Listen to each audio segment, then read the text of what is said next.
Dragon's Heart Tower, Level 23, Residence 30, Living Room, Local Time 12:15 hours.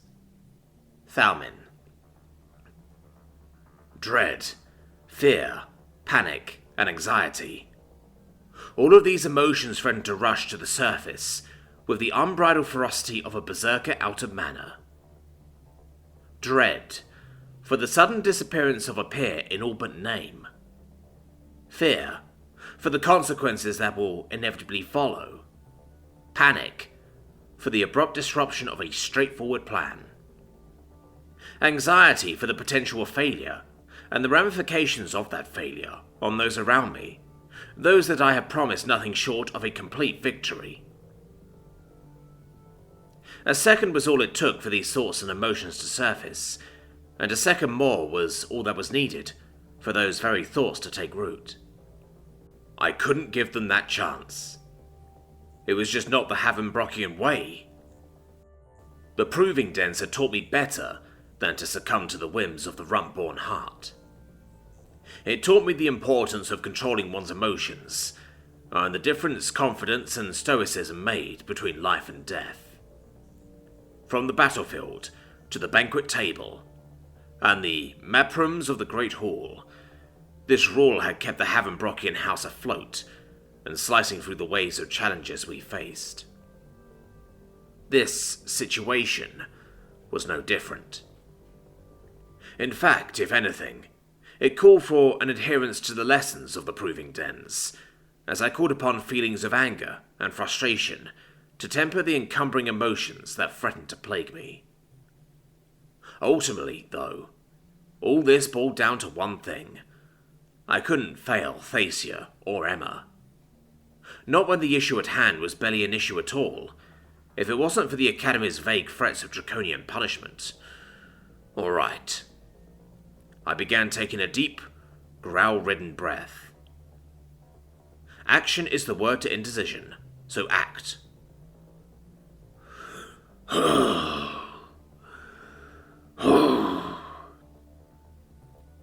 I took a deep breath. This time, not out of frustration, but practicality. For I had one final card to play, a gift of the Illunor heritage that would take over from where my eyes and mana perception had both failed.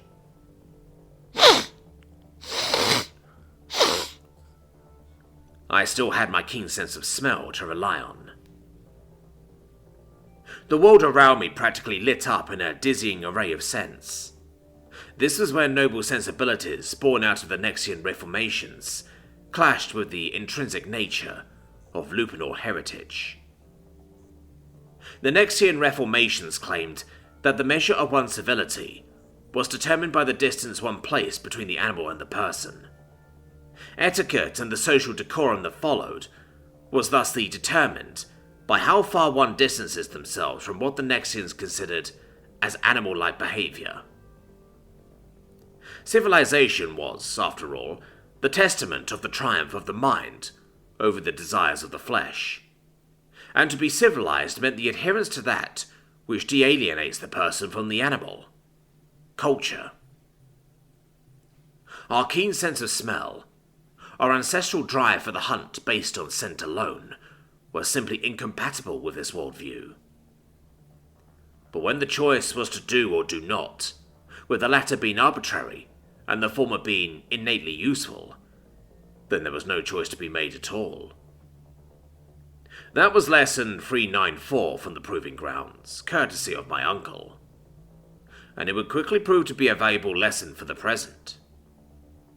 For within the sense, I was quickly becoming familiarized to within this domicile, the distinct fragrance of the fresh linens, the nutty earthiness of the venerable furniture, and the lizardness of the blue-scaled lizard. There was something new here that just did not belong. Something new that was incredibly subtle. Strangely so.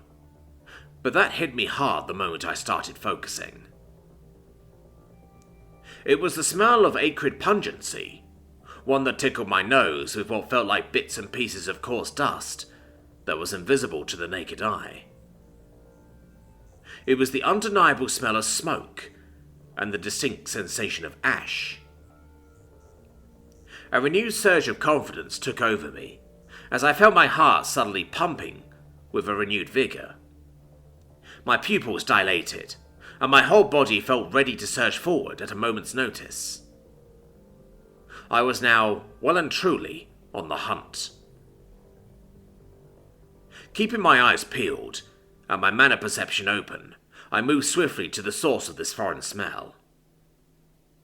This led me to a pile of refuse that was the Venerian's secondary nest, a mishmash of soft bed covers, pillows, stuffed caricatures, and other such garbage. I made short work of this, peeling back layer after layer, before I was hit with the source of that acrid scent. It was a letter, or rather, was a letter. One that had been completely incinerated by the Venerian's breath. I couldn't make heads or tails of it, not without a restoration spell, which was the kind of subject matter that was taught in the academy and not common knowledge. So I kept searching for clues. This eventually brought me to one of the room's cabinets, over on the Venerian side of the domicile. It was here that I found another burnt letter. This one, however, was only partially burned. Mandatory assembly, announcement, attendances. I didn't need to see the rest of it to confirm what it was. There was no doubt about it. This was definitely the letter the insipid apprentice blocking the library was talking about, which meant Illunor must have seen the letter before purposefully setting it ablaze. So I continued searching, once more relying on scent alone to trace the origin of all of this acrid smoke. It wasn't hard to do. The blue thing's little demonstration of nothing but soot breath at the night of Emma's weapons inspection had given me more than enough to work with. So with that memory fresh in mind, and the very strong reminders of that particular scent still present in the air, I began tracing the room. He must have been close, if not still in the room itself. I could smell the source getting closer and closer, each step leading to increasingly intensified soot breath. This meant the lizard must be here, in spite of my inability to sense the presence of his mana field. I couldn't say whether or not that was a result of my own inadequacies in mana field tracking, or the lizard's inherent talents in mana field masking. Perhaps the truth lay somewhere in the middle. Either way, the sheer lack of anything in the mana streams wasn't at all normal. Barring Emma, or a wizard of higher standing like one of the professors, mana field masking such as this was simply unheard of. And yet here I was, getting closer and closer towards what my nose told me was the source of all of this wanton use of magical fire.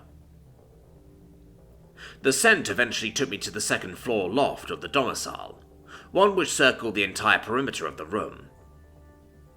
It was here that the ashen sensation tickling my nose dissipated, replaced instead with an increasingly thick acridity that grew and grew until finally I passed it.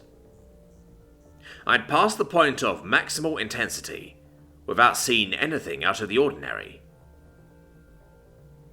Backtracking by a good few feet, I began honing in on the specific point of maximal intensity, bringing me to a walk-in closet right across from the Venerian's bed. One of the two we'd split between us.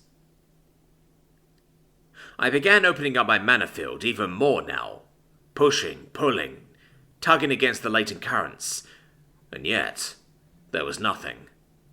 No signs of life, not even a hint of a soul. And yet I could smell the pungent smoke, or what being unable to actually smell the Venerian anywhere. So with all of these conflicting senses, with only the Lupinor in me screaming that we'd finally found him, I gave in. I put faith in my Lupinor heritage and slammed the double doors to the walk-in closet open with such force that I could feel the wood buckling under the strain. It was there that I was hit with several things at once. First, my mana streams were suddenly inundated by the overwhelming presence of another soul. This, after increasing my sensitivities to the ebbs and flows of the streams, was as close to sensory overload as was possible.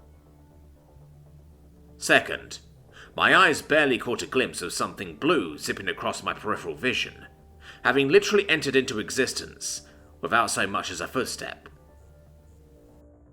And third, I suddenly felt something impacting against my armored belly, eliciting a loud gong that resonated loudly across the room, before the inevitable pained high-pitched screams of a lizard quickly followed. "Did you really think that would work?" I shouted, with a frustrated growl, before deftly picking the small thing up under both of his arms like an incessant pup. This, of course, resulted in what I could only describe as a rapid response from the Venerian, who began thrashing in place to little effect. "Shut up!" I barked out, causing the Venerian to finally lose his grip on something he had held in his paws up to this point. It was a piece of unassuming cloth, what looked to be a blanket of all things, that floated to the ground unceremoniously, prompting the little thing to reach for it with all of his might. "What in the hell's wrong with you, Elanor?" I continued, and unlike the Venerian, who clearly had his priorities mixed up, I began pressing the issue of our time-sensitive predicament. "Lord Rellaria, we have but minutes to spare before you and you alone risk compromising the integrity of our peer group. Do you understand that?" That warning, perhaps because of its sheer delivery, was enough to get the Venerian back to his senses, as he finally hung limp in my grip. "Put me down. Right this instant!"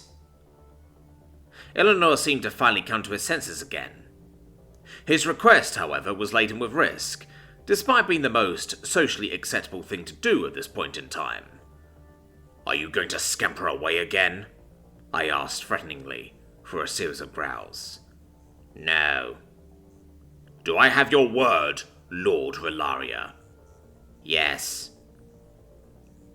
With little way of eye contact, I finally put the blue thing down, who promptly grabbed that piece of fabric, before using a spell to simply shrink the thing into one of his many pockets. The minor lord took a few short seconds to brush himself down, deliberately averting his gaze from my own once again, as something within me could tell that something was off with the Venerian. So many pieces of this puzzle just didn't add up. I didn't know where to begin, but considering the fact that we were pressed for time, I had little in the way of talk before we needed to depart right then and there. "Lord Rellaria, would you mind telling me just why it is you are purposely hiding from this mandatory engagement?" I asked simply, biting straight through the fat and into the meat of things. The small thing refused to respond, as he only looked away with sullen, almost resigned eyes. It was an expression I don't think I'd ever recall seeing from the Venerian up to this point. "Well," I urged, "what—" "I need you to make me a promise, Prince Thalmin Havenbrock." The small thing finally spoke. And this time there was no grandstanding or measures of pretense. There was no excessively vitriolic response in an attempt to mask or hide another agenda. What I knew was a facade of affront to distract and redirect. There were only the first inklings of a more, dare I say it, earnest Illunor. "I am willing to proceed with this unnecessary engagement. I am willing to do so for the sake of our peer group. However, I require reassurances, Prince Thalmin Havenbrock." Elanor paused, taking a moment to actually look me in the eyes, with the composure of a true noble. "Can you promise me that you are likewise willing to protect the integrity of this peer group, by guaranteeing my safety?"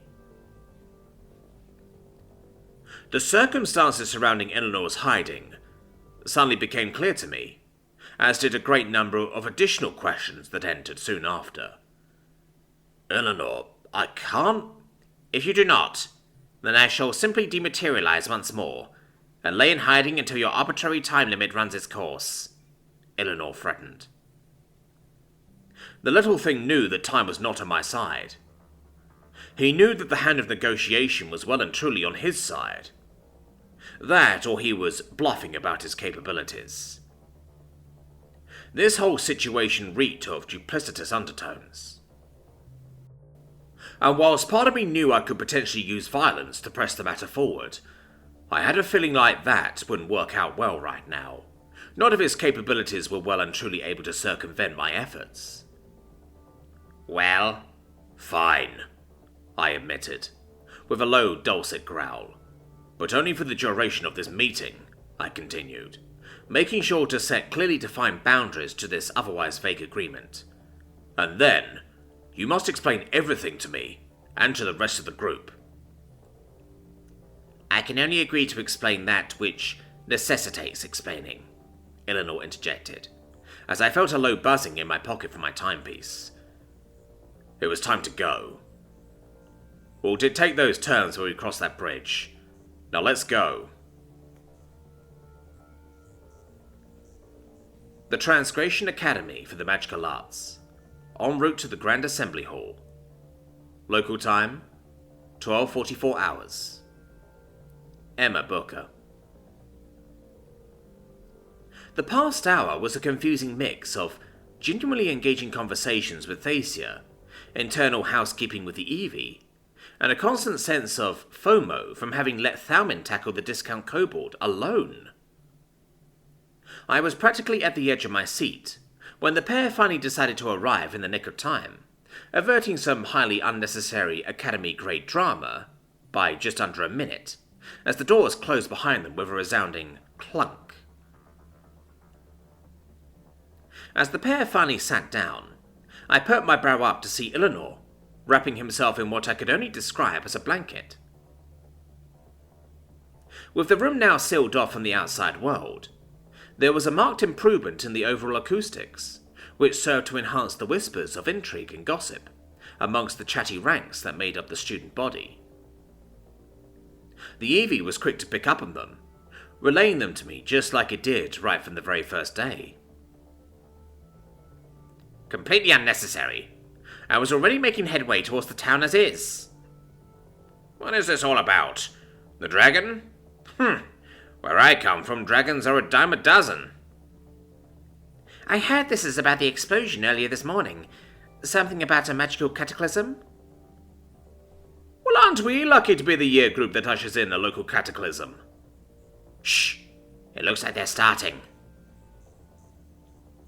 The start to this emergency assembly began in the most fittingly Nexian way possible.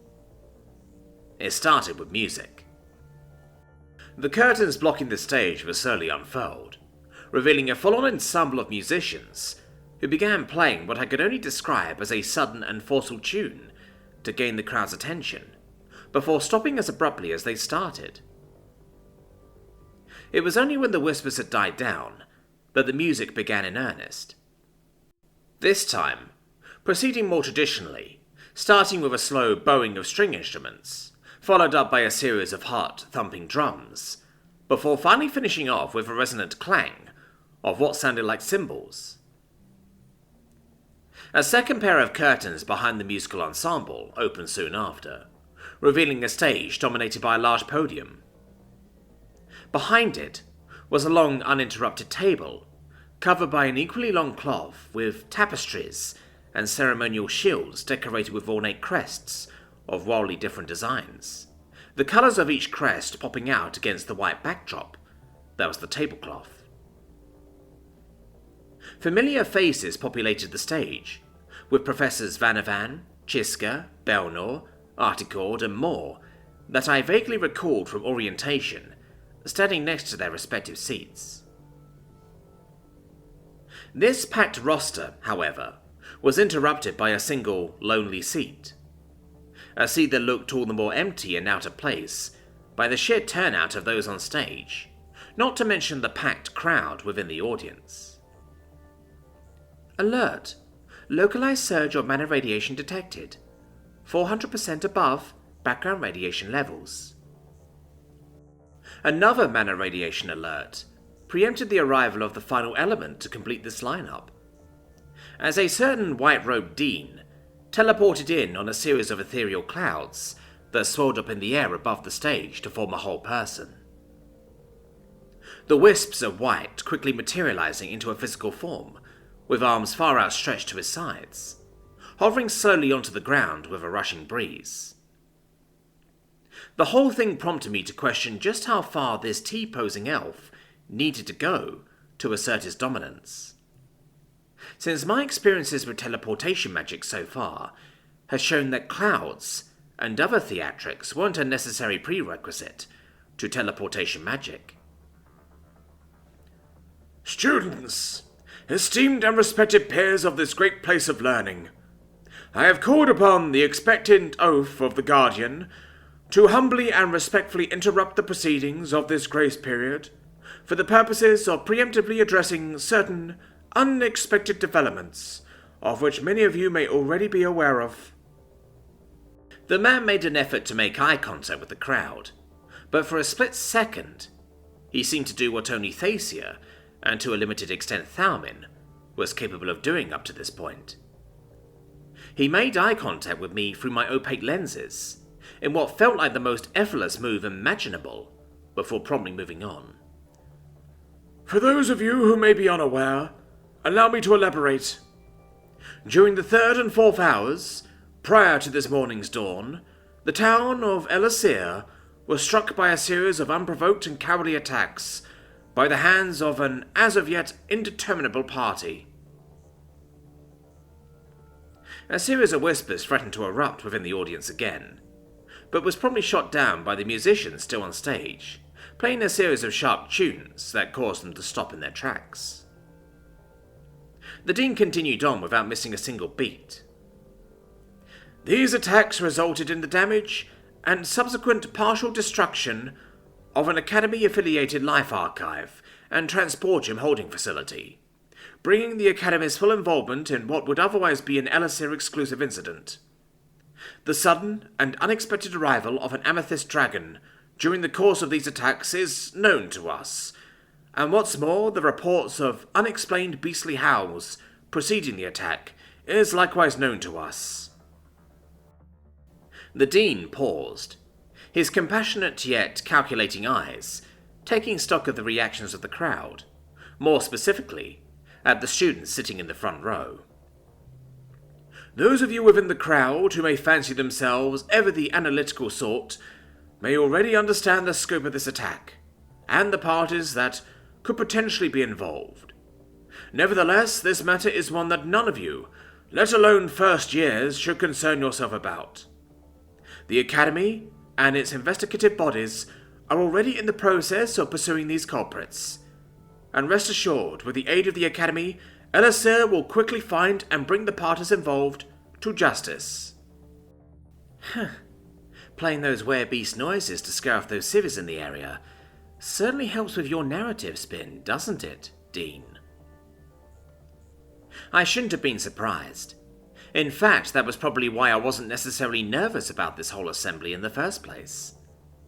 Implicating me, of all people, would have been an embarrassing nightmare for the Academy. What's more, there were just so many ways they could have spun this, that my involvement would have actually been the lesser of obvious reasons for this whole debacle. Ironically, fact would have been stranger and less acceptable than fiction in this situation. The reason why I am explaining this all to you here today is simple. The Academy is nothing if not transparent about its proceedings, and the proceedings of its immediate surroundings, to those within the ranks of its peerage. The man spoke with a warm, comforting smile. One that I would have entrusted if not for knowing the truth behind the lies. We are a centre of learning, a place of wisdom. To convey and to disseminate information is within our core, and as such our intent is to enlighten. This is especially true in regards to events that will invariably and directly affect the course of our academic calendar. The man paused for effect, taking a moment to once more meet everyone's gaze, before exhaling dramatically to cement the severity of the inevitable announcement. The Academy has always prioritized the welfare of its peers above all other concerns. The uncertainties we face in light of recent events is yet another test to our commitment to this cause. As such, in accordance with the expectant oath of the Guardian, I deem it necessary to invoke the powers of oversight in order to postpone the scheduled activities previously slated for the 4th and 5th days of this 5-day grace period. More voices started to emerge within the crowd, but similar to what happened before, they were shot down by a series of sharp, harmonic trills, courtesy of the onstage musicians. These activities include the 4th day's scheduled hours for learning materials procurement from Elasir, and the 5th day's much-anticipated house-choosing ceremony. Both activities will be tentatively rescheduled forward towards the end of the next week. Thus, next week's classes shall begin without the formation of first-year houses. The Dean promptly gestured towards an exhausted-looking Chiska, who stood up from her seat on wobbly bandaged legs.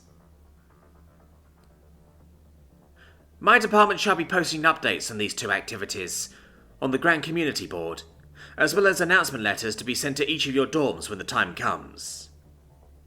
Thank you, Professor. The Dean nodded respectfully, before quickly shifting gears. Now to address another matter that most of you are certainly unaware of, except for a few of you more adventurous proactive souls, the Dean preempted, before pulling out a piece of paper right out of thin air. Alert. Localized surge of mana radiation detected. 300% above background radiation levels. As all of you are aware, the Transgression Academy for the Magical Arts has been host to the library from the very inception of our founding.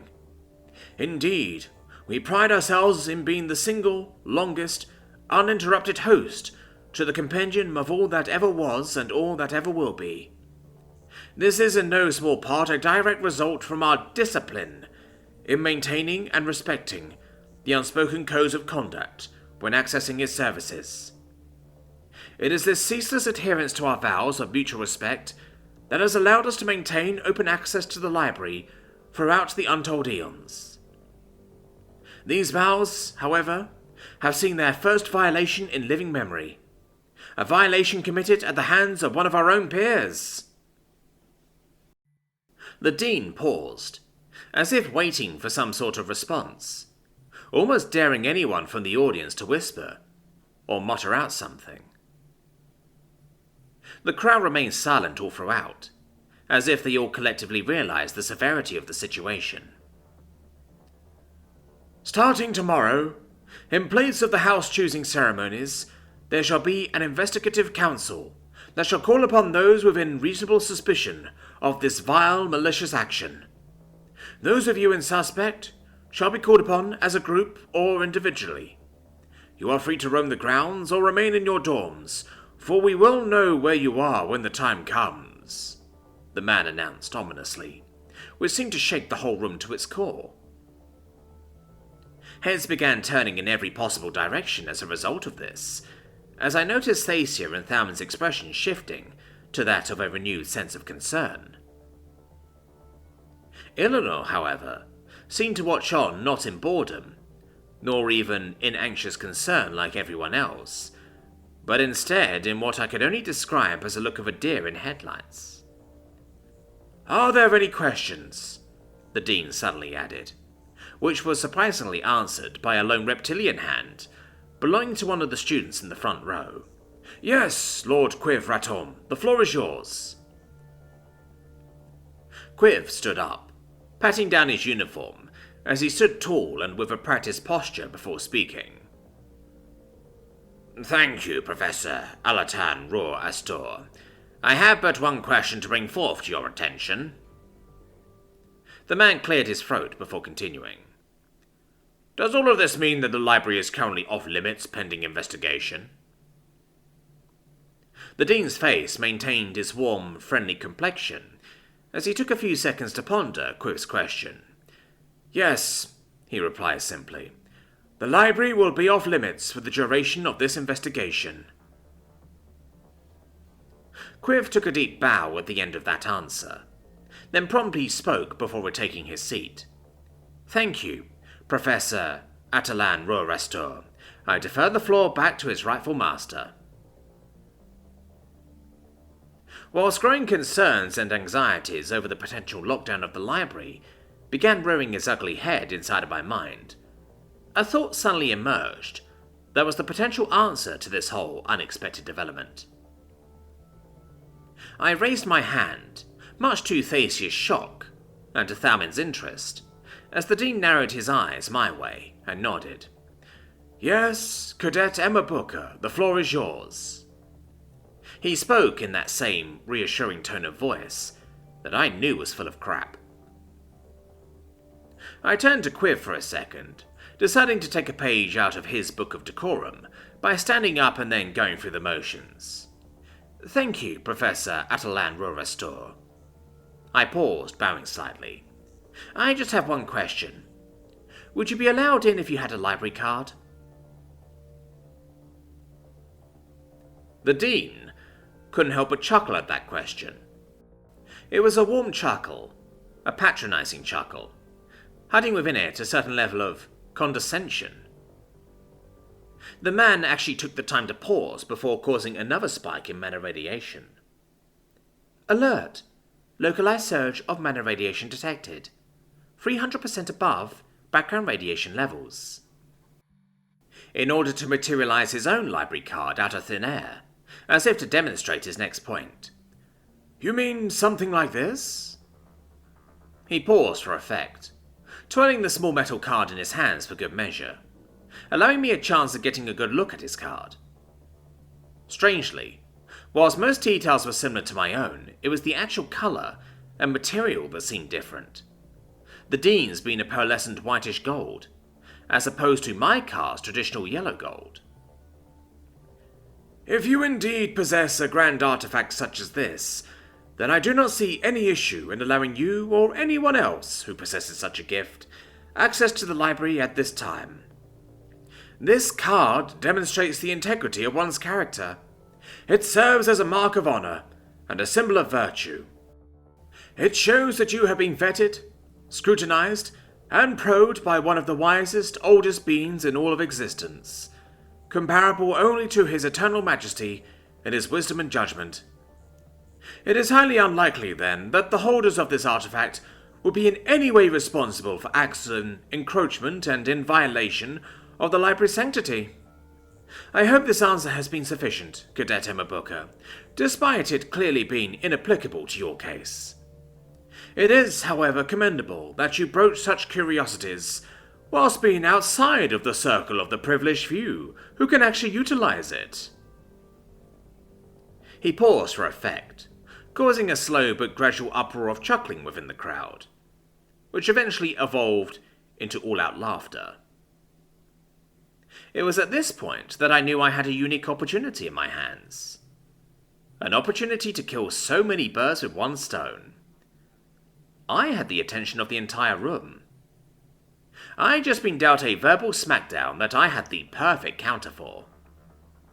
And what's more, I had the unique opportunity now of setting the record straight in the eyes of all of those present. It was time to play ball and demonstrate a bit of humanity's soft power here and now. With a look of genuine curiosity from the likes of Thasia, who clearly understood what was going through my head, and Thalmin, who seemed overly excited for what was to come, I unclasped one of my pockets. Feeling the cold hard metal of the small rectangular plate, I clasped it between my middle and index fingers, before pulling it out in a single flourish. Not a second later, I felt the entire room going completely silent. The laughter, chuckling, and dismissive rants all but stopped in a matter of seconds.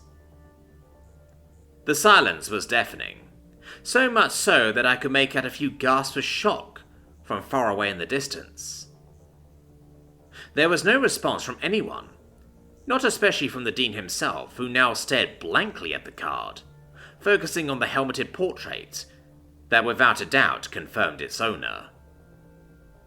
Earthrealm was here, and Earthrealm meant business.